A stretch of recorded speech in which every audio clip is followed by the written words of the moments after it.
Yun guys, good morning sa inyo lahat. Nandito pa rin tayo sa Premium Bike San Jose. Natatandaan ba ninyo kahapon, ibinlog natin yung ating Honda Click na color white. Binigay natin yung presyo nun. O ngayon, ito na i-release na natin. Kasi kahapon, yan, napanood ng ating client yung ating vlog. Yung ating price na binlog kahapon, June 20, 2024. So yan, nag-apply siya kahapon ng hapon.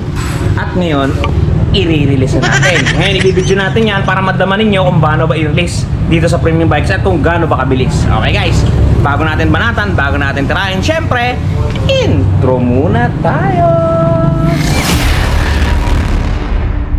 Yun guys, ang unang procedure na gagawin natin ay i-stencil muna natin ang unit. Yan.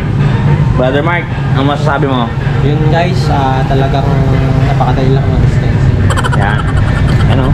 Kukuha ka lang na to, tsaka itong carbon, pabahidan mo to, tapos didikit mo yung tape, ayun na. Didikit mo dito sa stencil form. Yan guys, ganoon lang yon. So tayo naman, ang ating role dito, i-activate natin ang unit. Alright guys, sa pag-activate natin, ang tanging kailangan lang natin na tools itong screw na to. Yan, yung positive side, tsaka yung ating 14mm na open. Yan. Okay, simulan natin. Unahin natin ang side mirror.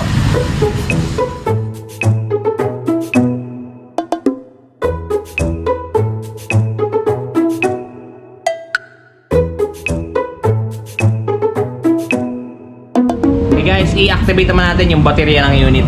Ito. Yan. Ganito nga pala itsura ng baterya niya guys. Talagang may tatak siyang Honda dito. Kaya yung mga unit ninyo, titingnan ninyo dapat may tatak dito na Honda. Yan. Made in Thailand yan guys. Hindi yan made in China. Goods. Okay, install natin guys. Una, alisin nyo muna yung screw dito. Yan o. Naalis yan, hilahin nyo lang, mabait yan. Tapos ito, kailangan nyo ng screw kasi sisikwatin nyo to dito. Matigas yan. Yun. O, diba? Yan. Sa mga nagsasabing mababasa yung baterya, hindi guys, kasi merong ganto. Ito yung magsaserve ng protection niya pag nailusong nyo sa baha. Hindi siya mababasa kasi wala siyang butas dito. Walang butas sa gilid yan. Tanging dito lang yung kanyang daanan para mapasok yung baterya. So, pag nakaganyan yan, hindi makakapasok yung tubig hanggang dito lang, di ba? Okay. Yung mga ano niya, fuse nandito, kaya bawal talaga mabasa. Ayan, hindi yung mga fuse niyan. Huwag niyo nang problemahin yan, pinag-aralan niyo ng mga engineer. Hindi talaga mababasa yan. Maliban na lang kung yung motor ninyo ay ilulubog niyo sa ilog at ipap nakapahiga, mababasa talaga yun. Ito guys, kailangan niyo to. Yung kanyang tornilyo. Bago nyo ibaba yung baterya, ilagay nyo na agad yung nut dito para hindi kayo mahirapan magsususungkit. Yan. Tapos ididiin nyo lang siya, alisin nyo lahat yung wire sa ilalim na maaapakan. Ididiin nyo lang siya. Yan. Once pumasok yan, all goods na yan. I-thread nyo na yung nut. Yan. Diretso na yan. Tornilyo nyo lang. Make sure mahigpit kasi baka loss yung pagkaka-tornilyo ninyo. Mag-sparkling ngayon yan. Baka mag-check engine. Yan. Ganun lang. Yan. Oras sa goods na yan, tingnan nyo yung alignment kasi meron dyang mga ano yan, no? May mga gutter yan dyan. Baka maapakan ng cover. Make sure nyo hindi nyo maapakan. Shoot nyo muna siyang ganyan. Tapos yan, huwag kayong mahiya, pektusan nyo ha. Yun, para lumak siya. Tapos ito, huwag nyo papabayaan nakaganyan lang. Ayan, meron siyang butas dyan, no? Meron siyang saksakan dyan. Ayan. Ipapasok nyo ng ayos para hindi siya kakalug-kalug. Lalagitik to po sa nailbaon nyo ng tama. Yun. Kaso natanggal ulit. Lalagitik yan. Yun. Tignan nyo. Tapos huwag ibabalik yan. Unahin nyo yung dalawang titian nyo dito. Tutusok nyo doon sa gilid. Tapos press nyo. Yun. Huwag kayong matatakot. Normal yun. Pitan nyo ng todo yan. Goods na siya. Good item. So try natin kung gagana. May susi. O, diba? Buhay na buhay. Okay, activate natin. Lagyan natin ng gasolina. Lagyan natin ng gasolina.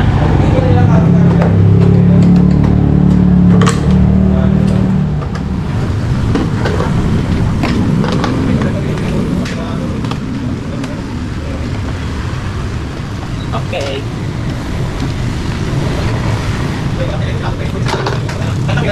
Guys, na-activate na natin yung motor. Papaandarin na lang natin ito.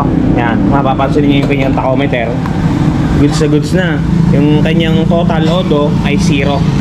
So ngayon, papaandarin natin ang unit. Okay, start natin.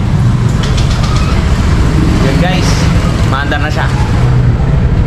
Yan o. Napakatahimik at napakaganda guys ng kanyang engine. Yan. Pakinggan nyo.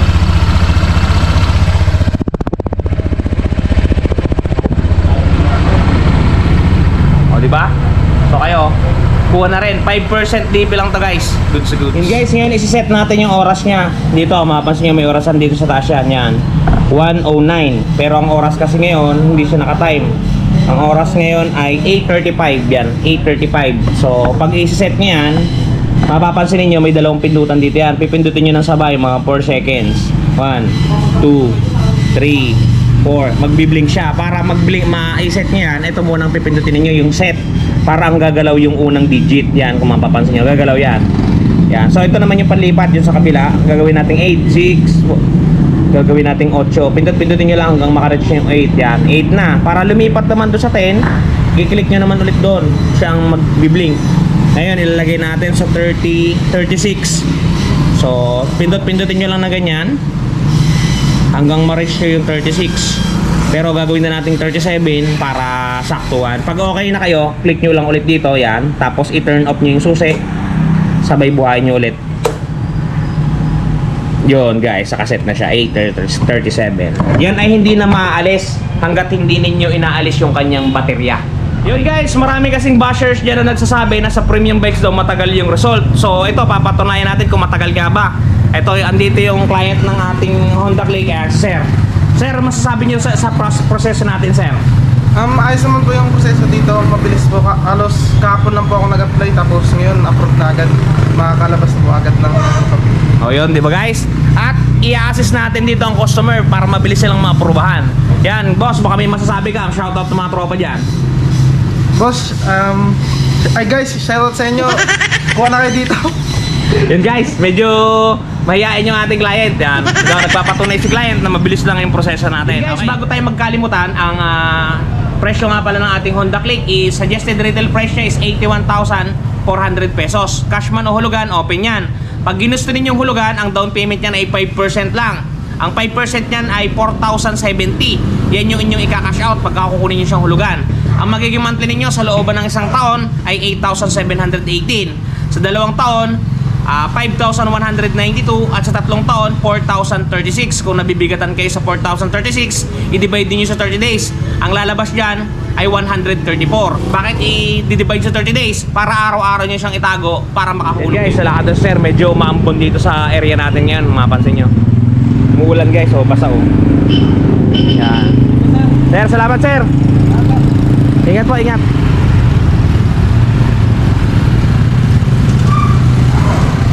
Yun guys, another satisfied client.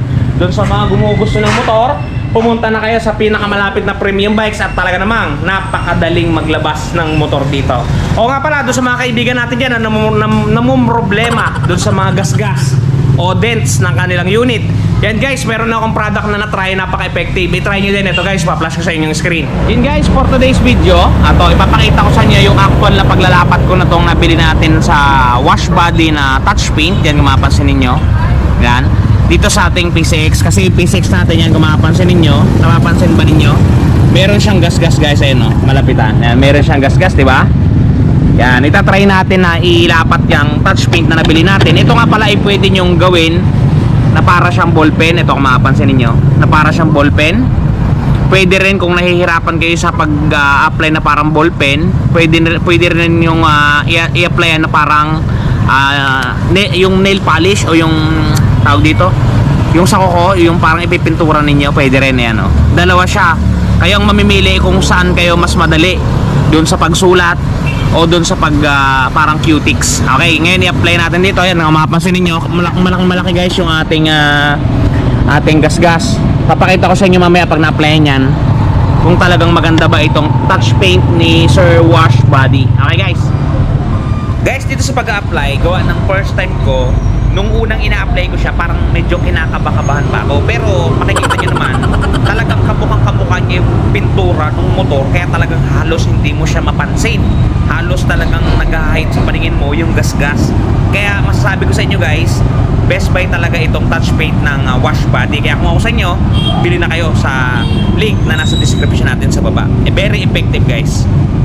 And guys, as of this time, nalagyan na natin yung may gas-gas. Kung mapapansin ninyo guys, halos hindi mo na mahalata na may gas-gas siya. Di ba? Di ba guys, napaka-effective ng ating touch paint. Kaya kung ako sa inyo, bumili na rin kayo pag may gas-gas ang mga unit ninyo. Yun guys, napaka-epektibo talaga yan at talagang sulit na sulit kasi 188 pesos lang. Free shipping pa yan. Okay guys, mabibili nyo yan. Nasa description box yung kanilang link ng kanilang Shopee shop. Okay, hanggang dito lang guys. Ingat kayo palagi at palagi kayong magpapakasaya. Si Ron TV, bye-bye! Shoo!